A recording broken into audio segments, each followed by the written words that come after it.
And for more on the outlook for the toy industry, we're joined by our toy expert, James Zahn. He's a senior editor at the Toy Insider and editor-in-chief at the Toy Book. Thanks so much for joining us. Good to see you again. Yes, thank you for having me again. Great to be here this evening. And hey, what a time for the toy industry.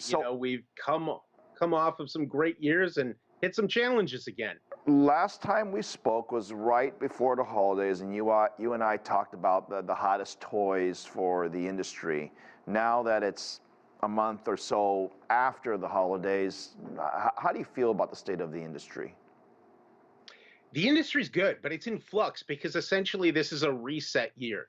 You're coming off of those 2 years of pandemic-fueled gains where basically the industry was flying high and it wasn't sustainable, and no one really should have ever expected that it would be.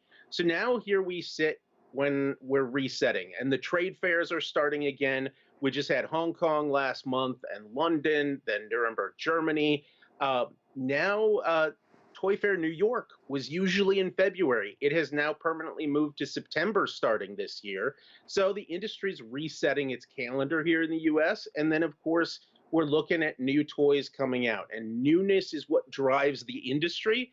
And I can say we've been prepping our next issue of the Toy Book, and we've got a ton of great new stuff coming out for 2023. So that's a positive. We had on the horizon. James, we talked about the layoffs earlier that was announced at Disney, right? 7,000. I know that's not exactly related, but Mattel and Disney have a very special relationship, and we have, layoffs throughout the toy industry as well. Granted, obviously not as big.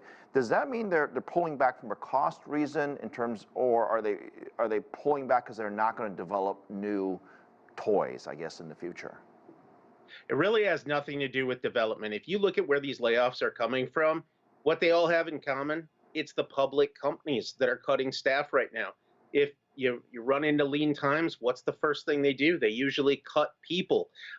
In the toy business, a lot of the products that are developed are actually done by third-party inventors. Lots of folks don't even know that. So these companies still have a strong development pool, and they're still going to be releasing new products. Now, what is interesting here is the duality between Mattel, we saw their earnings today, and those preliminary numbers from Hasbro. Hasbro's got this whole different outlook now called Blueprint 2.0, where they're going to be licensing out more of their top brands. Conversely, Mattel is really focused on building their own brands themselves. Do we know, when you and I were younger, we did buy the cars and the trains, and these were real toys.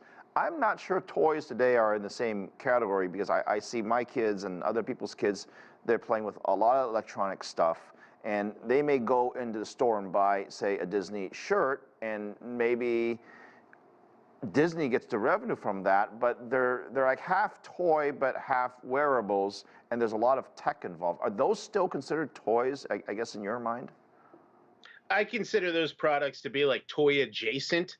They're part of the industry, they fuel it, but they go with it and they're not necessarily a toy.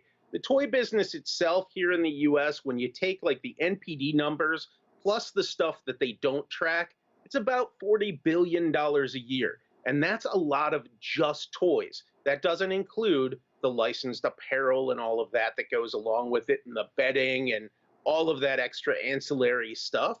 But it all does fuel back into it.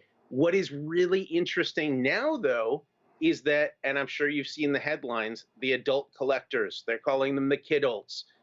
The word is that that's 25% of the market right now. So what I'm a little concerned with is that companies are going to focus a little too hard on that and sort of pull back from developing new products for kids. Wait a minute. You're telling me 25% of the people who are buying these toys are basically old folks like us? That can't be. Yes. So the adult collector has been known for years in the toy business, collecting Hot Wheels and action figures and all of this stuff. But about 10 years ago, it was actually at the Hong Kong Toys and Games Fair, they launched a Kidult World Pavilion. And a decade later, now kidult or kidulting is a buzzword. And it is essentially the adult that is buying a toy for themselves.